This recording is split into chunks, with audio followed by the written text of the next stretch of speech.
Cohabitation, confrontation, coopération sont-ils les reflets du droit international de la mer et du droit de l'Union européenne? C'est ce que ce colloque international organisé par l'Institut économique du droit de la mer, l'INDEMER, a tenté de démontrer. Durant 2 jours, différentes thématiques ont été abordées lors de ces conférences qui réunissaient bon nombre de chercheurs, scientifiques, hommes de loi, étudiants et professeurs qui œuvrent au quotidien pour l'environnement marin.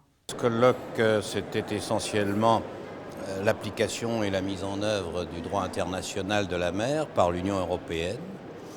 Dans quelle mesure il y avait une certaine complémentarité et dans quelle autre mesure l'Union européenne n'avait pas quelquefois tendance à aller un peu au-delà et donc de ne pas rester dans ce que j'appellerais les clous du droit international. On a fait un inventaire de ce qui marchait, de ce qui ne marchait pas, de ce qui était dans le droit de l'Union européenne tout à fait conforme aux dispositions du droit de la mer en général, Convention du droit de la mer ou les autres conventions sur la pollution, etc.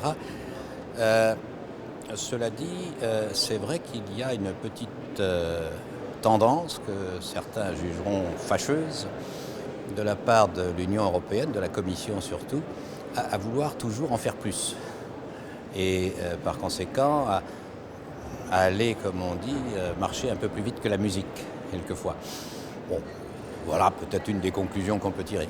Durant 2 jours, un cycle de conférences a donc permis aux participants d'aborder plusieurs thématiques liées au monde juridique et environnemental. Mais organiser ce genre de colloque international est-il susceptible d'entraîner des répercussions ? Oui, parce qu'il y avait une participation à la fois, si vous voulez, de gens, de fonctionnaires de la Commission des communautés européennes qui étaient là. Il y avait même un membre du cabinet d'un des commissaires. Je pense que, bon, je ne dis pas qu'on les a convaincus ou qu'ils vont en tirer nécessairement des conséquences immédiates, mais je dirais c'est le genre de rencontre qui, pour ces praticiens, c'est quand même quelque chose d'important parce qu'ils peuvent y trouver quelques idées et puis le jour où ils sont chargés de mettre en œuvre un projet de règlement, par exemple, de directive, se dire « Ah, attention, peut-être que l'on va trop loin ». La clôture des travaux de ce colloque s'est déroulée en présence du prince souverain. Sachez que nous retrouverons le professeur Jean-Pierre Quedenec au mois de mars prochain en principauté lors d'un voyage d'études organisé par l'Académie marine de Paris pour étudier les différents aspects maritimes de la Côte d'Azur.